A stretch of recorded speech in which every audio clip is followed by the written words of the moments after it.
Assalamu alaikum. How's everyone doing? You're alive, so that's good. I think we should be having a lecture on Qadr today. A lecture on Qadr rather than human rights and morality. Okay, well, it's good to see you all. I think half the class is missing roughly. But you braved the virus. You decided to test to test out your patience. So today we're going to be speaking about human rights and morality. Okay, human rights and morality. This is obviously a very hot potato, right? It's a very interesting topic because human rights, they're seen as self-evident. Okay, they're seen as self-evident. Human rights exist. What's the justification? No one really, most people don't really bother. So human rights are a very emotive issue. When you look at an image of a child being bullied, right, you automatically feel like, I want to help the child. Okay? You see somebody here on campus being taunted. Again, that has an emotive element. Yeah, you think that's not right, this is wrong, I should help that person. So it's a very emotive issue, and it's an issue which most people don't actually realize that you have to actually justify. You can't just say good and evil does exist and you should do some things and should not do other things. Now, human rights as a concept, we can break it down into relationships, and those relationships are claims, duties, liberties, and no claims. So for example, I have a claim that if I earn something, it belongs to me. So say I'm a farmer and I decide, right, I'm going to grow some crop. Do I have the right to that crop if I grew it in my own land? Yes, that's obvious. Okay, good. Likewise, another basic right is don't harm an innocent person. If someone's not done anything to you, don't harm that person. Leave that person alone. Don't harm a child. So these are basic rights. Now, with a claim, I have a claim to land, a person has a claim to their own life that no one's allowed to take it from them. And the other segments of society, they have duties. So there's certain things that they need to do and there's certain things that they should stop. So in terms of, say, if somebody wanted to kill me, the state has a duty to protect me. Or if not, then my neighbors. So there's like duties, there's things that we must do. There is also liberty. So say if I wanted to study, I don't know, quantum mechanics, and I live in a feudal system and the head of the feudal system, he basically says, right, Subboor, you're not allowed to study quantum mechanics, you just have to be a farmer. No, I have the liberty to go and do that, and he has no claim on that. He can't tell me what to do in terms of what I want to do. So this is the basic idea of human rights. Okay, so the first question is, when did human rights come about? Anyone have a guess when human rights came about? Modern civilization. Modern civilization, okay. Sorry? 19th century? 18th century? Medieval times. Medieval times? Okay, well, okay, let's, sorry? Since the creation of the first man. Okay, interesting. So we have many different answers here. What about the UN Declaration of Human Rights? When did that come? 20th century? Just after World War II?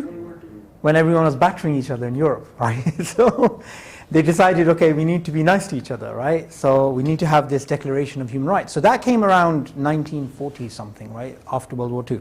Okay. However, somebody gave you gave the answer that human rights have always been around. Okay? So both of these things are correct. The actual formulation of what we call the UN Declaration of Human Rights, that's after World War II.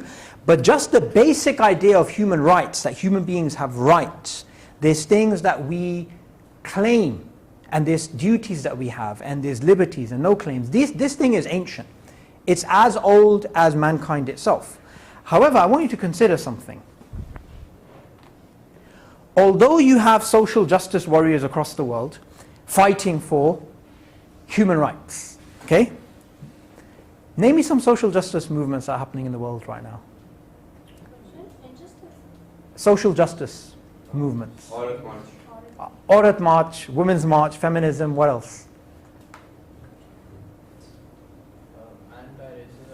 Anti-racism campaign, fantastic. You know, we shouldn't be racist, right? So we have these different things. Now, in terms of world history, let me know about major world events in the Indian subcontinent and outside, which were primarily based on a rights issue, a moral issue, an ethical issue.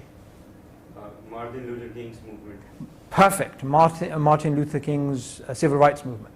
Yes, that was a social justice movement based on that. What else?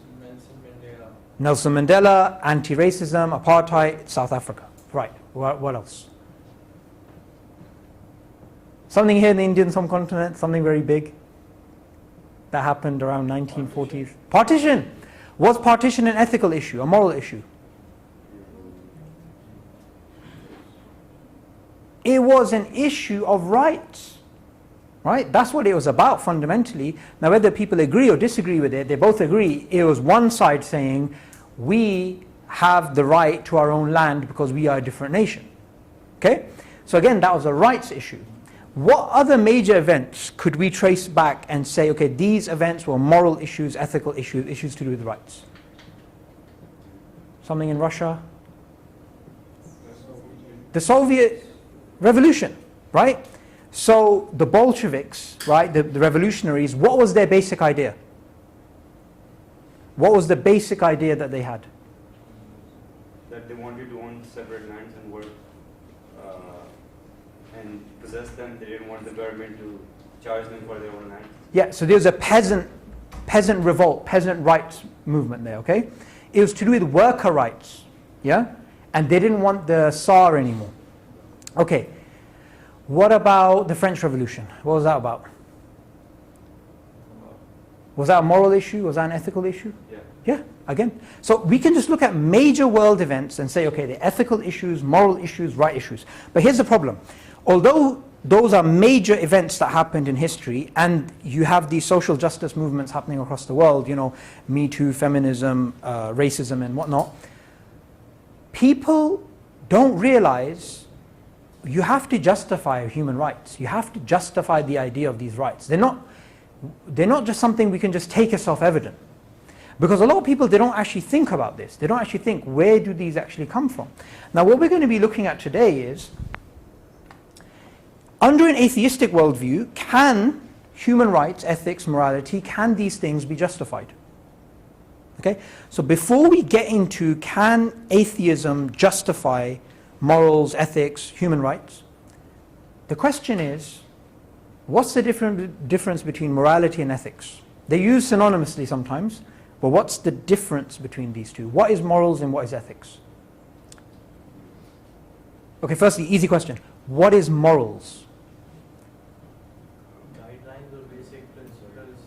Guidelines, basic principles? Through which we decide that we should do something or not. Our judgment between what's right and wrong. Okay? So right and wrong.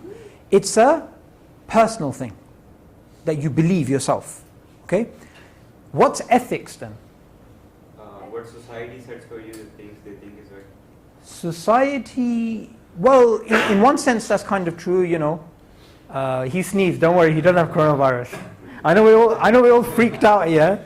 There's a brother wearing a mask, but he's gone now. He must have run out the window. So, what was I saying? Ethics. Ethics, right? So yes, in a sense, ethics is governed by society, but it can be your own choice as well. So for example, here in IBA, you have IBA ethics, which is a certain dress code, certain behavior between students and staff, and all this type of stuff, right? But you also have ethical systems that people may subscribe to, right? We have Kantian ethics, virtue ethics, utilitarian ethics. You know, we have these different types of ethical systems. So ethics is like a broad framework.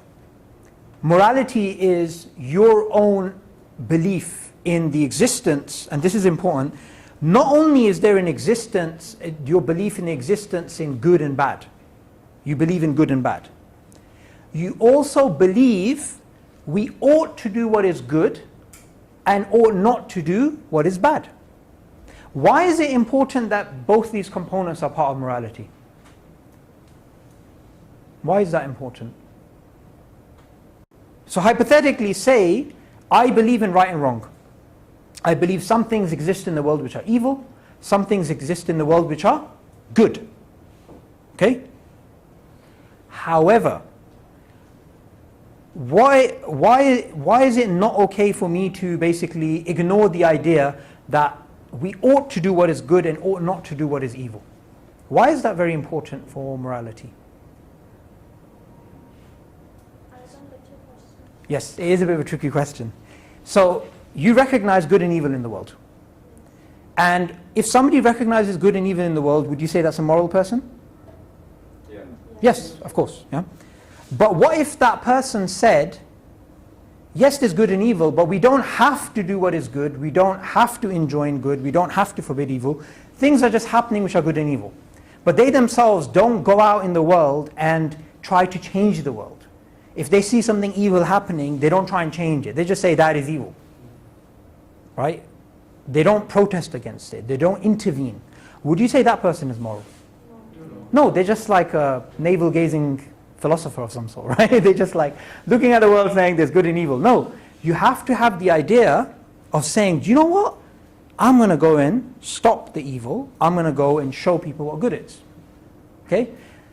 So, what would your view be of, say, the example I gave earlier of someone getting bullied here at IBA? Right? So say there is a girl who wears the same clothes to university every day and other girls are making fun of her, and then there's some other people taking a video and putting it online. Look at this poor person that somehow ended up in IBA. Right? If somebody's walking past and they are a target of the bystander effect, they just see what's going on but they don't intervene. They just watch this action of bullying, harassment. Would you say that that is a moral person? No, you wouldn't. You would say it's not enough to recognize there's good and evil. You have to intervene. You have to be able to say, stop it. This is wrong. This shouldn't happen. Okay? So there's two components of morality, which is you recognize there's good and evil, and you also recognize that some things should be done and some things should not be done. This is extremely important. However, what we need to ask is, well, is morality, but before we get to morality, is logic something that we discover or something that we invent? Because I'm going to use this and show how it's related to morality. Is logic something that we discover, or is it a pure human fiction? Discover. Who thinks it's invented?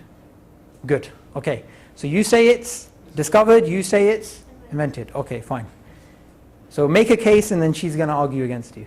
So we basically think about the logic. Okay. If there's something going on which we think if this is wrong, how is it wrong? And then when we think, we should discover that why is it wrong. But what is logic again? It's like logic for me could be something else and logic for you could be something else. Okay. And honestly decide what's logic. So we have two very different interesting perspectives. One is, well, if we're going to argue with each other, we're going to use logic. The other is people have different ideas of logic. Okay, what does everyone else think about that? So if there's a problem or something, there's something new, we try to discover the root cause of it, and through that we discover logic. Right. So there's an element of, okay, so say if two people disagree on an issue, okay? 1 plus 1 is 2, or a squared plus b squared is c squared, right? Would you say there's a matter of fact about this, or would you say they're just two different subjective preferences that they have about 1 plus 1 is 2? It's a matter of fact. It's a matter of fact. Okay. So logic is something we discover. It's not invented. Now this is where it gets a bit confusing. What about computer logic and that type of logic that's used in HTML, Java, and fuzzy logic, logic Aristotle came up with? Yes, that part you can say is invented, but that's still based upon some basic logic which is discovered, right? That's why this topic can be a bit confusing.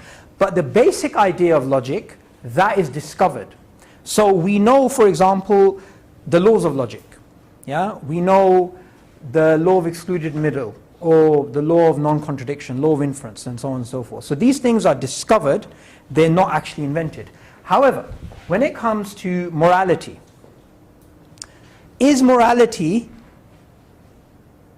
and by the way, we are looking at this from an atheistic perspective, because the answer I got yesterday when I did the same class was, they gave a theistic answer. They said, well, Allah revealed it. No.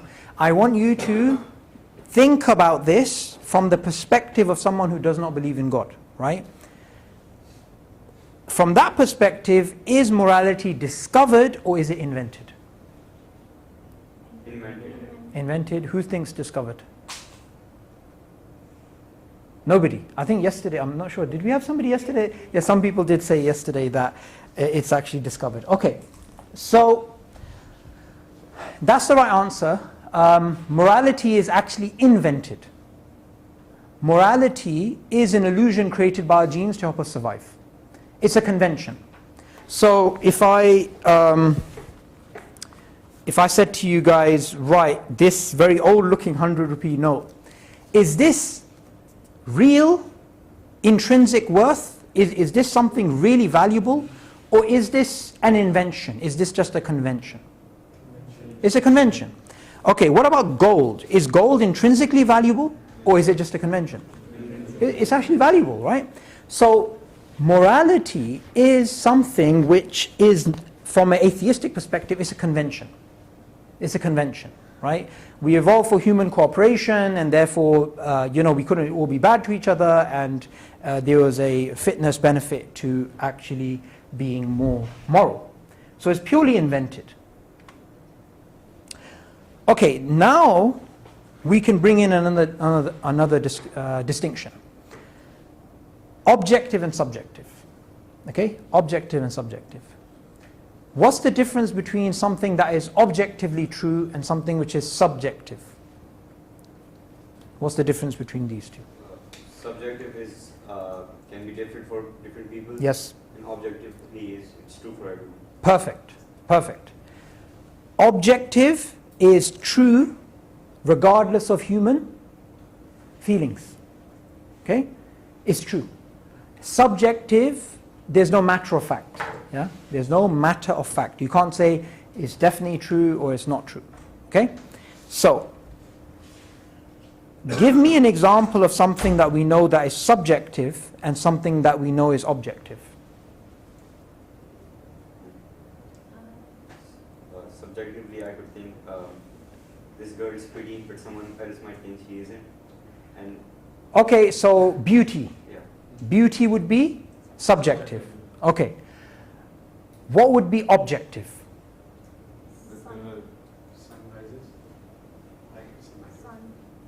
Sunrise? Okay. So the sun has risen this morning. If somebody happens to say, no, it hasn't, they're factually incorrect. Yeah? So there's something that we can point to and say, you are actually wrong. The sun did actually rise this morning. Okay? Subjective is purely preferential. Right?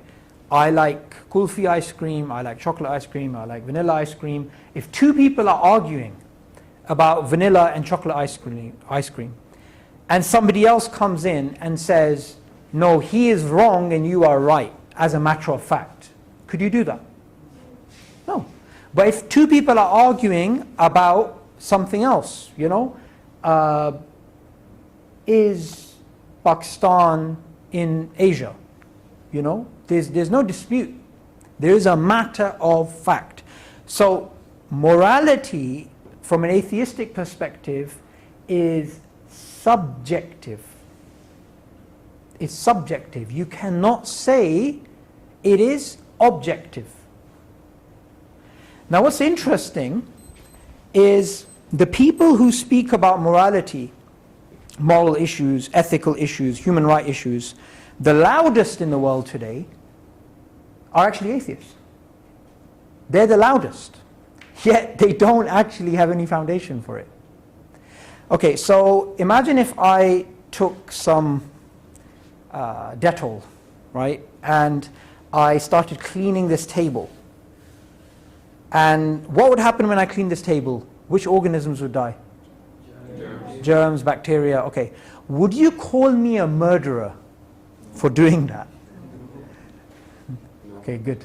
I don't think anybody so far in the classes have said that, right? Okay, so you wouldn't call me a murderer. What if somebody died of the coronavirus, right? Would you call the virus a murderer? Okay. What if you're watching the Discovery Channel and you see a seagull, right, killing a rat? Would you say the seagull, the bird, is evil? Are you about to get an announcement that we all need to run away? So, the seagull, would you call the seagull a murderer? No, No. Why not? because it's in their nature. It's in their nature, or they want food. Even if an animal kills another animal for fun, right? Even if that happens, you wouldn't say that's evil, that's murder, that's wrong. Okay. From an atheistic perspective, if a human does something else to another human being, murders, kills, rapes, whatever, just like with biological life, other biological organisms, we can't say that's murder. How can you say that's murder, that's wrong, or that's rape, that's evil, if two humans do that to each other? That's not in our nature. Okay, it's because it's not in our nature. We're not biologically. Okay, that's an interesting point. So, is it the case that it's not human nature to kill each other, therefore we can say that that is murder? That's an interesting perspective. Who agrees with that? Yes. We don't need to kill to stay alive or to survive. Animals do. Okay. It's not What- a biological need, I guess. Okay, it's not a biological need. Okay. In that case, what about a monkey who decides to kill another monkey for fun? Would you call that monkey a murderer? The monkey doesn't have conscious thinking. It doesn't have conscious thinking. Okay, it doesn't have conscious thinking. But monkeys do have a theory of mind. They do have some form of cognition, right? We have morality. So we have morality. But again, I want you to think from an atheistic perspective, not theistic. Not saying you adopt atheism, I'm saying just think about their perspective. What would they say? Morality is an invention, right? So, two human beings, one attacks the other. Human rights, ethics, morality, these are illusions. They don't really exist. They're conventions. So, just like one organism kills another organism, whether it's a bacteria, a Homo sapien, an elephant, you can't say that's murder, because that's just an action that's taking place in nature amongst beings, and you can't look at that and say, okay, that is murder, because you don't, from their perspective, they don't have a metaphysic that they believe in God who sets the rules, these ontological principles. They don't believe in that. So from their perspective, I want you to understand a particular term. Human exceptionalism. Human exceptionalism is a term which means human beings are different from other biological organisms. Now that is a Quranic perspective, a biblical perspective, a perspective that you get from theistic religion. But that is not something that is defensible from an atheistic perspective. In fact, they argue against human exceptionalism. They say human exceptionalism is not true. Human beings, and I want you to understand this, are no more valuable than bacteria. We are no more valuable than bacteria because we're just organisms on this planet who've evolved, and other creatures have evolved, and we could have evolved in a different way. And there's nothing about a human being that makes the human being have intrinsic worth. There's no intrinsic worth. So what I find interesting is that atheists don't realize they're making an argument for human exceptionalism when they're speaking like this. Now I want you to understand, when you live in a house, anybody had the experience of moving house recently? Okay, you moved into a house. When did you move into the house? December, okay. So the people who previously lived at the house, did they leave behind anything in the house? Portrait, vase, something. Now if you came into the house and you started using that thing, they just left it behind, there'd be no harm because they left it behind and it's just the architecture. It could be even that they designed the house in a particular way and you came afterwards and you decided to just say, hey, I like this architecture, I'm not going to destroy it, I like the way they've laid out the living room, I like this, I like that, so I'm going to use it. So the previous occupants of the house, they directly influence your behavior because of that. Likewise, the idea of human rights being enshrined in law and being binding, the oughtness of human rights, this was a Christian idea. And when the Western world moved away from Christianity and became more atheistic, they carried on using the old furniture without realizing they don't actually own it and they can't justify it and it's not consistent for them to actually do that. Now I want you to pay close attention to the Declaration of Independence here, the American Declaration of Independence. It's speaking about human rights. We hold these truths to be self-evident. So they believe what's to follow, this needs no justification, it makes perfect sense for them. That all men are created equal, that they are endowed by their Creator with certain unalienable rights. It's a very interesting phrase there. Endowed by their Creator with unalienable rights. Automatically you start to realize that the founders of these human rights ideas were people who believed in God. Some of them were Christians, some of them were deists, meaning they believed in God but didn't believe in religion. But they had this idea that human rights are given by the Creator and they don't change. They can't change. These are true. These are self-evident. That among these human rights, that among these are life, liberty, and the pursuit of happiness. So what we find today is in the former Christian world, the Europeans, not so much the North Americans, but now they're more atheistic. They're using Christian language, they're using Christian values, they're using Christian ethics, without realizing these things are actually from Christianity, they're actually from theism. And they're using it without realizing it conflicts with their worldview. And if you look at human rights organizations across the world, Amnesty International, Human Rights Watch, and all these different organizations, what you may find is amongst their supporters, and of course their supporters come from all different backgrounds, but amongst their most staunchest supporters in the Western world, you will find people that are atheistic, but they have no idea that they're using something that is not justified under their worldview. Because as we can see, the furniture that they're using, it has some markings, and those markings clearly indicate that those things belong to theism. They don't actually belong to atheism. Now, from an atheistic perspective, if you want to construct the idea of rights, they are human rights, there is morality, ethics is not an illusion, it's real, you only have a few things to play around with.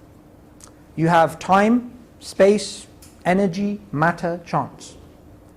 So those building blocks, right? We all used to have Lego at one point, hopefully, yeah? You know, those are your building blocks. How are you going to use space, time, energy, matter, chance to construct the idea that there is evil in the world, there is good in the world, and there's some things we should do and should not do? How are you going to build that? It's a non-starter. You can't really do that. What particular rearrangement of matter could you say, okay, this matter is rearranged in this particular way, therefore it's evil. This matter is rearranged in this particular way, therefore it's good. You can't actually do that. It's very difficult to do that with the atheist worldview. Okay, there's three routes that usually atheists take when they're trying to justify the idea of morals, ethics, human rights, and so forth. They say, look, we can ground it in our biology, or we can ground it in society, or we can ground it in moral realism. We can just say, right, these, you know, we can, like for example, Sam Harris, he's written this book called The Moral Landscape. He tries to ground the objectivity of morals, the fact that morals are real, in science. Okay? So what we're going to do is, we're going to look at those routes that they take, and we're going to see that actually these routes do not lead anywhere. They're cul-de-sacs, they're dead ends. Okay? And it's quite interesting how we're going to do that, because this is all based on the atheist worldview. We're not importing anything from theism here. So before I deconstruct it from a biological perspective, I want to ask you a question. Is morality different all across the world, or do people generally agree with what morality is? It's different. It's different? It's different? Who thinks there is something similar? There is some common denominators? Anybody? There can be common denominators. There can be common denominators. So what's the right answer? Is it widely different across the world, or is there some similarities? Some similarity. Okay. This is very interesting, because Alex Rosenberg, who's a philosopher of biology, he makes an interesting distinction. The distinction he makes is between core morality and just general moral ideas. Okay? So you may have a rapist who in one country is given the capital punishment, and in another country the rapist is given 5 years. Now, at first glance, you're going to say, well, they have different moralities. They have different moral codes, right? But actually, Rosenberg makes a distinction between core morality and beliefs and values that people have. Beliefs and values that people have. What he argues is everybody has the same core morality. What is the core morality in this case? The rapist should be punished. That's the core morality. The beliefs and values are different. So for example, one state, it may be a liberal democracy in which they don't believe in capital punishment, so they give the rapist 5 years. The other country next door, which gives the rapist the death sentence, that country may be a religious country which believes this is the punishment, and capital punishment is allowed. Okay? So the beliefs and values, they color the core morality, but everybody has the same core morality. Now he gives some idea about what he means by core morality, and those things are so clear that they don't even need to be spelled out. That they're not really even spelled out in society. So for example, don't harm an innocent person.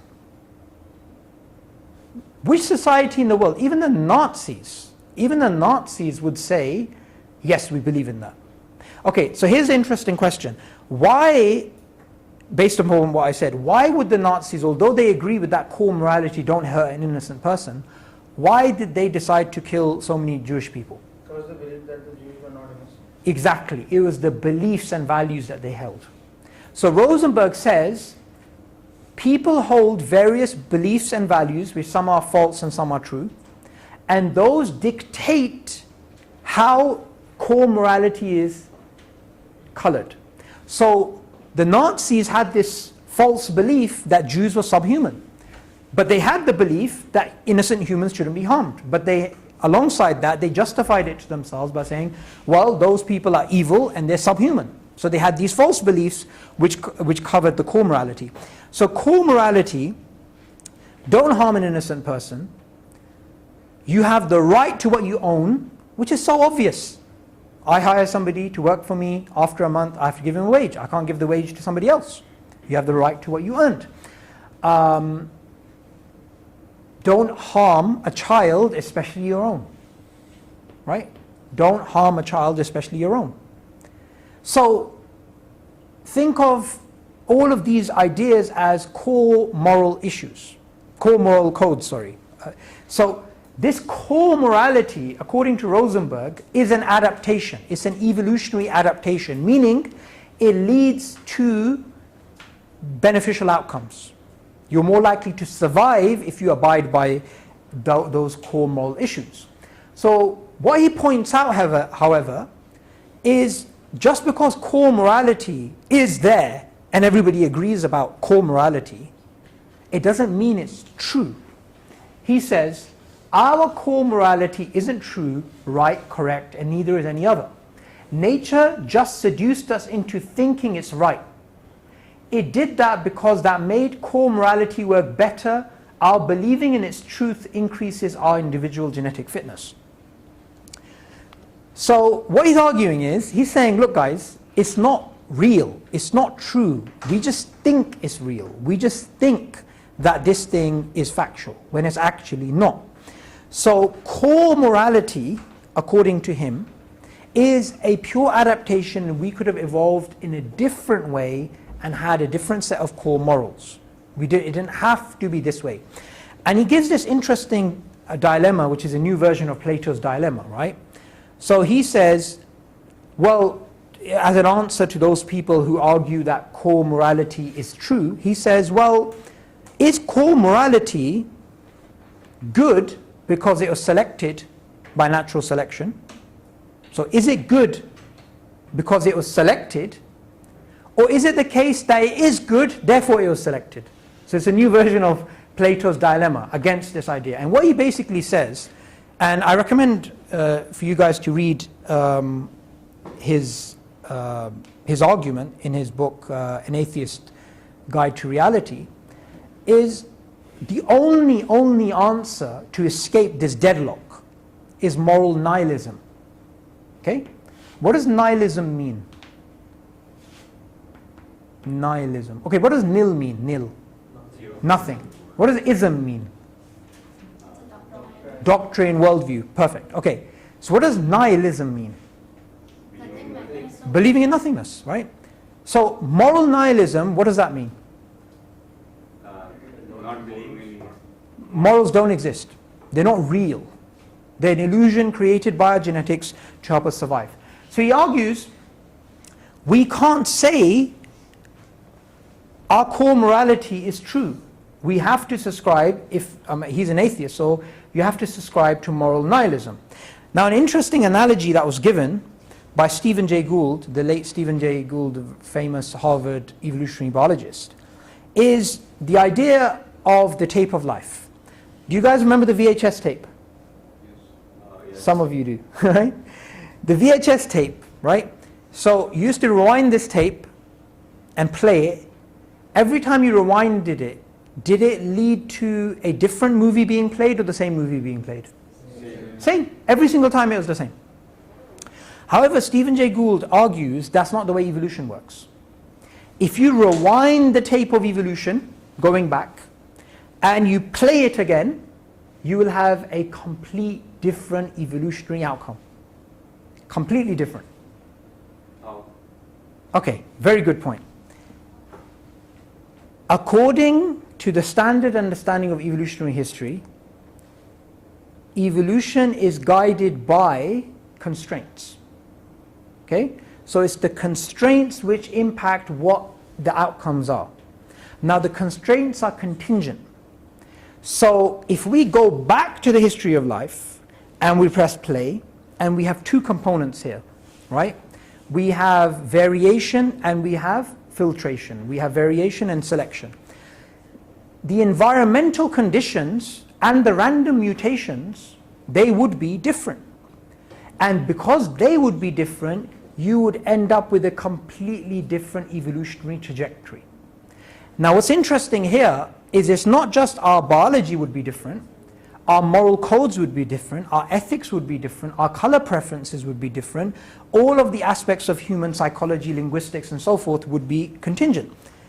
So the way he explains it is, replay the tape of life 1,000,000 times, and I doubt anything like Homo sapiens would ever evolve again. Now I was trying to find an example to show how bizarre it could have been, so I found this thing which looks kind of human, but it's definitely not, right? So you may end up with we may have the earth roaming around with these types of creatures, right? And their set of morals may be totally different. So for example, our core morality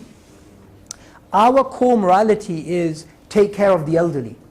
That's a core moral thing. You won't find people disagreeing about that unless they have false beliefs that, I don't know, old people are unlucky, so you have to kill them or something, yeah? So the idea that, okay, there's an old person, all things being equal, you have to be nice to them. These particular types of, I don't know, Homo sapiens 7.0, let's call them, yeah? They may have a moral system in which as soon as somebody is beyond the age of reproduction, you just kill them, right? That could have been their moral imperative. Darwin was very sensitive to this. Darwin was very sensitive to this problem, which Gould and others pointed out later on. Because what we have to understand is that Darwin is a lot more sharper and a lot more precise and a lot more honest than the new atheist that we have today, right? And he definitely wasn't an atheist. So what he says is this. If, for instance, to take an extreme case, men were reared precisely under the same conditions as hive bees, there can hardly be a doubt that our unmarried females would, like the worker bees, think it's a sacred duty to kill their brothers, and mothers would strive to kill their fertile daughters, and no one would think of interfering, right? So if our environmental conditions were different, we would have a complete different set of moral values. So it's purely arbitrary. What we have right now in terms of our moral issues, be nice to your own kin, be nice to strangers, don't harm an innocent person, don't harm a child, you have the right to what you earned. All these things cannot be justified because they're purely arbitrary. Okay. Interestingly enough, the leader of the new atheist movement, Richard Dawkins, who speaks the loudest about human rights, ethics, moral issues. In fact, his writings, his lectures, his whole narrative is about this is right, this is wrong, we should do this, we shouldn't do that. But philosophically, he's quite clueless, and philosophers have actually pointed that out about him, right? However, there are times when honesty came out, and it came out in a very bizarre way. So he was being pushed by this Christian commentator about the implications of Darwinian evolution on human morals. So he said to him, ultimately your belief that rape is wrong is as arbitrary as the fact that we evolved 5 fingers rather than 6. And he reluctantly said, you could say that, yeah. So our morals that we have today are no more true than morals if we had a different evolutionary outcome. So for someone to say, previously we were speaking about oughtness, that atheists can't say this is right or wrong. No, sorry, they can't say we should do this and shouldn't do that because there's no rights. Now we're speaking about even the idea of right and wrong does not exist under their worldview. Okay, so we shut down the first door, and that's the door of biology. Okay, how would an atheist try and justify morality using society? What would they say? Yes, what majority says is right. Okay. I would say that society is a social construct. Sorry? Society is a social construct. Society is a social construct. Okay. So, would you say their argument is valid? Yes. Yes? Yes? What would you say? We have 2 yeses so far. Who thinks the argument, basing objective morality, basing the truthfulness of morality on society is a valid argument?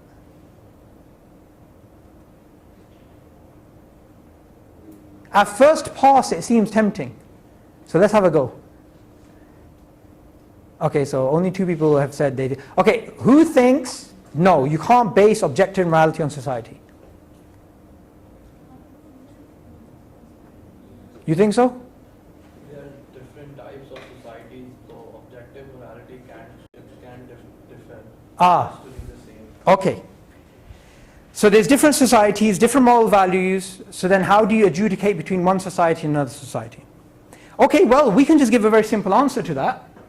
We can say, well, if the Nazis won World War II and they went around the entire world making everyone else into Nazis and killing off disabled people, colored people, and Jews, of course, Jews are, that's going to be the first on their kill list. So they then went around and they developed a world curriculum, right? And they taught everybody that this was okay. Would that make it okay? No. No. So there's a problem, yeah? And the problem is you can't base morality on society because you will end up with these types of conclusions. Okay, so another argument that's used by new atheists, and which is used by Richard Dawkins as well, is, well, society, morality is getting better. We are more moral today than we were 5,000 years ago, 4,000 years ago, 3,000 years ago, so on and so forth. And we're more moral now than we were 100 years ago, and 500 years from now, even our morality, even in, say, the Western secular world, even that morality would seem primitive, and the morality is getting better. We have this moral zeitgeist. We're getting better and better and better. We're progressing. Okay. Does that make sense? Is that a good argument? Sure. Okay. We have a yes? Yes. Yes? Based on statistics and Okay. So then consider this. If we can't, and remember we're adopting the perspective of people, we're trying to look at the world from their perspective. If we cannot say rape is wrong and is just as arbitrary as evolving 5 fingers rather than 6, then how can you say society is getting better? Because better means you have a benchmark. But Darwinian evolution is like universal acid. It destroys any benchmark. And what's very interesting is evolution is usually associated with progress. Things get better, faster, smarter, and bigger. However, progress is not inherent in evolutionary theory. Now, we may consider ourselves to be more progressive than bacteria. However, from an evolutionary point of view, we're not more better than bacteria. If anything, if there was a criteria, well, having more offspring which are fertile, that is, you're more evolutionary fitter.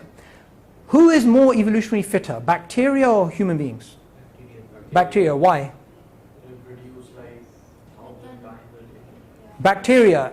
Do bacteria get married and have long ceremonies and giving dowry and bribing the sister-in-laws? Do they have that? How do they have children? How do bacteria mate? Bacteria divide.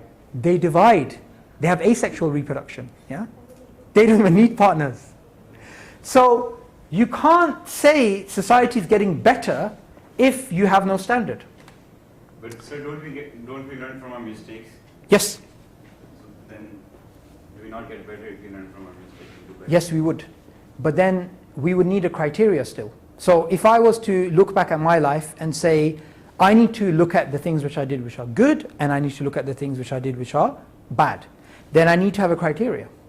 What evolution does is it erodes, the universal acid erodes any benchmark.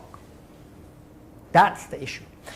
Nietzsche put it in the best way. Nietzsche is, for me, the best atheist philosopher. Why?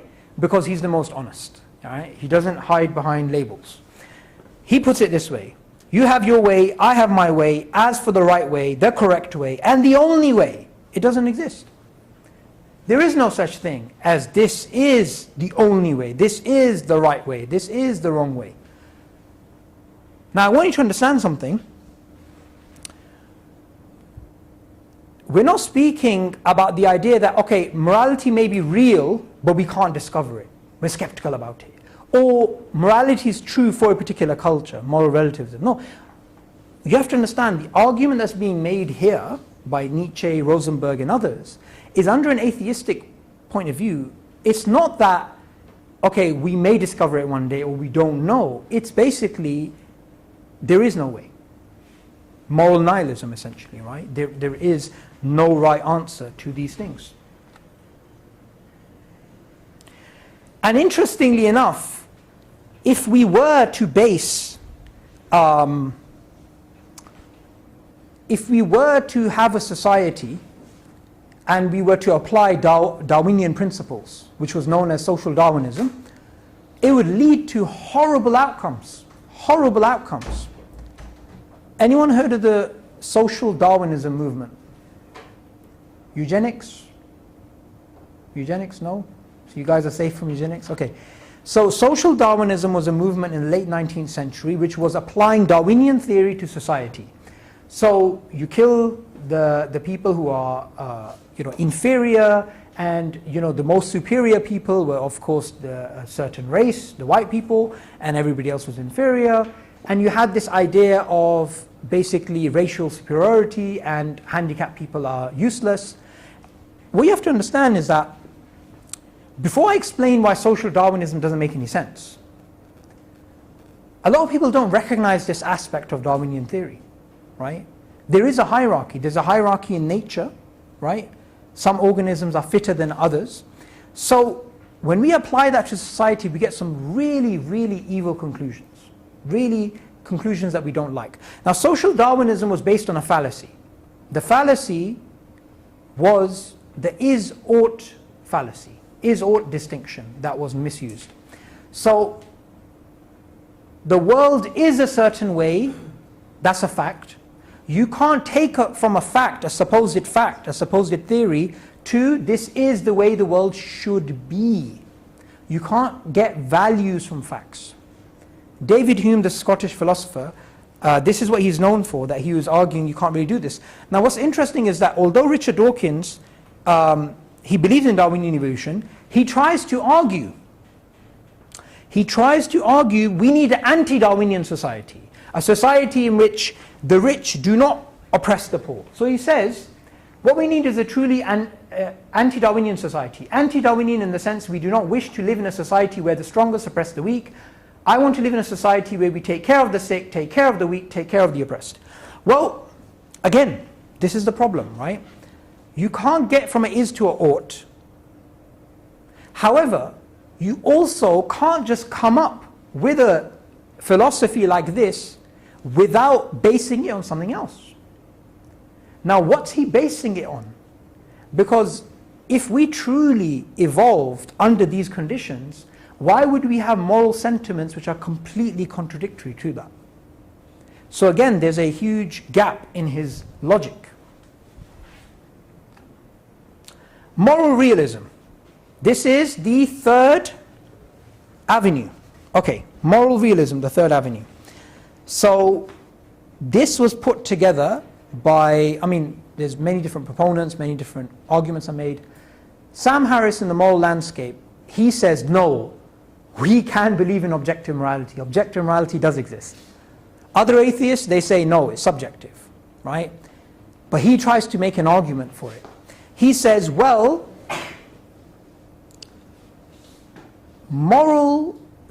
human well-being. Human well-being is something good. Okay? Human well-being is something good. Okay.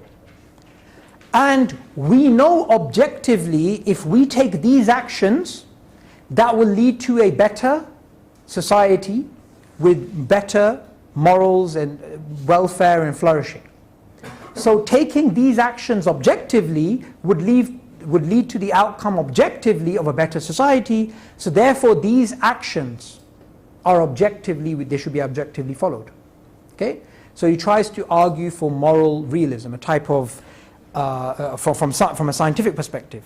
However, this argument has not only been attacked by theists, it's actually been attacked by atheists as well. And they've critiqued it by saying, well, you're saying morality, you're saying well-being is a good thing. Where did you get that from? Right? You can't just say, okay, pain is bad, pleasure is good, right? And we should work for maximizing pleasure, and that's maximizing goodness, and because you'll just end up in a tautology. Well, if you're making the two things equivalent, what are you saying? You're saying pain is evil, and evil is pain. So if you put that in the same formula, you get, well, pain is pain, therefore we should avoid pain to maximize pleasure. You just end up in this sort of tautology. Yeah? So these things aren't clearly defined. These things aren't clearly argued for. So moral realism, again, faces many different issues. However, it's better, and some atheists are doing this by the way, it's better to actually say, do you know what? Good and evil do not exist. We do not believe in good and evil, and just be honest about it. And then from there we can take the conversation. So Richard Dawkins is clear about this. He says, even though he speaks about human rights, morals, ethics, he still is open about this. In his book, A River Out of Eden, A Darwinian View of Life, he says, the universe that we observe has precisely the properties we should expect if there is at bottom no design, no purpose, no evil, no good, nothing but pitiless indifference. It's better to just be honest like this and say, okay, our morality as atheists is purely subjective, so from the subjectivity, let's try and find some sort of moral code and just be honest about it. That's the best thing to do. That's a very, it is a defeatist approach from one sense, that you're basically saying, okay, we don't really have a case here, but it's more honest. It's much more honest than trying to just argue in a vacuum. Now there's many sophisticated ethical theories, right? And I want you to understand, you can have, and you do have atheists speaking about ethics in detail, yet morality for them does not exist. So as I mentioned before, you have utilitarian, let me explain this in terms of examples, right? So utilitarian ethics is about maximizing pleasure, right? It's about maximizing pleasure. So if a murderer turns up at your house with a knife at 2 o'clock in the morning, and he's shivering and he's got the knife in his hand and he looks crazy, and he says, is your neighbor home? I want to kill him. Should you lie, or should you tell him the truth, that your neighbor is home? Lie. So exactly, utilitarians would say we want to maximize pleasure, so you'll be permitted to lie. Okay. Deontological Kantian ethics, that basically says, no, it's categorical, you cannot lie.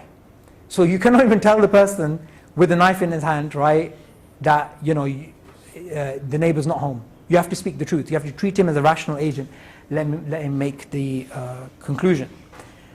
And then virtue ethics, what Aristotle came up with, is about virtue and developing this sort of virtuous sort of behavior.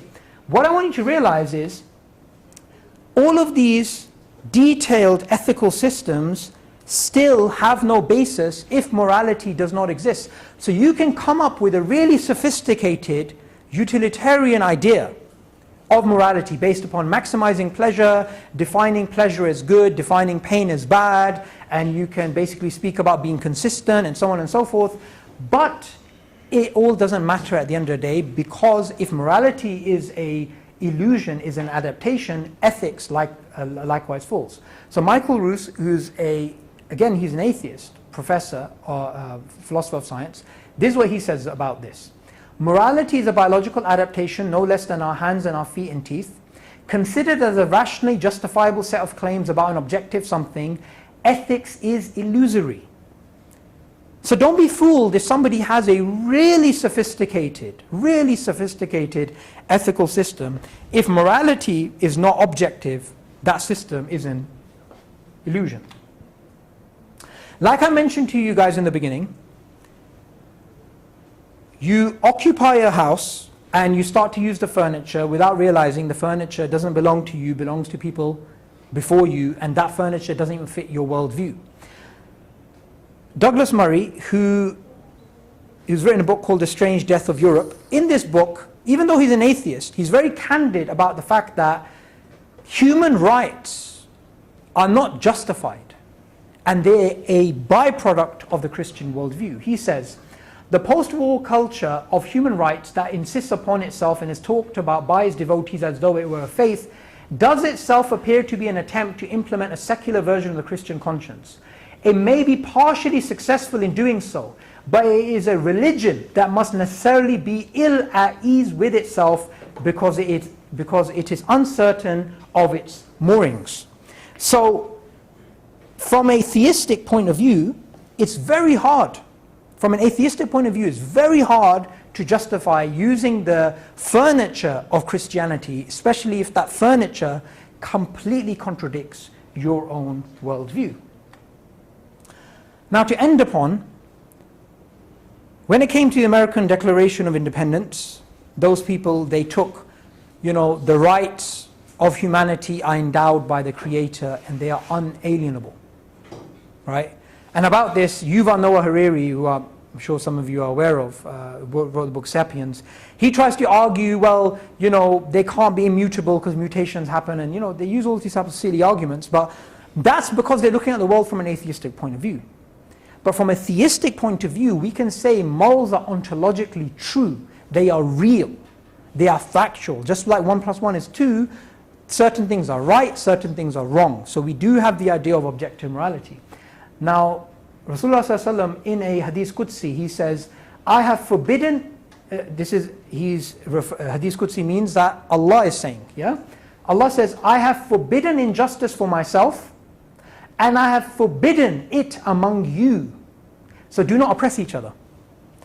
So this is a beautiful narration, because what you're getting here is you're getting a strong moral imperative foundation for morality. And you're getting two things.